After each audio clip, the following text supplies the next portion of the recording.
Good day sa inyo mga boss.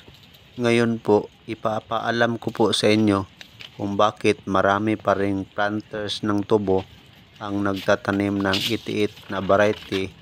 Base lang po ito sa aking opinion o aking nakikita. Kahit naman po ang tubo na ito ay madali lang kainin ng daga sapagkat malambot po ang kanyang balat. Bago naman po natin simulan yung discussion, pa-subscribe naman po. Maraming salamat.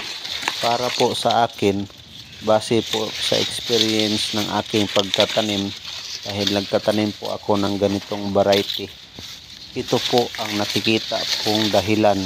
Dahil makikita nyo po sa ating video na siksik talaga sa mga similya o seedlings ang variety na itiit. Napakakapal po ng tubo niya.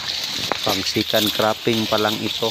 How much more kung mga 3 to 5 cropping na, mas makapal talaga.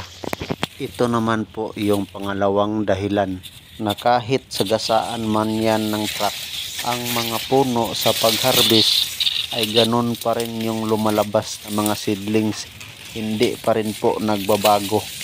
Hindi po kagaya ng ibang variety na kumukunti na lang yung seedlings na lumalabas pag masagasaan ng truck.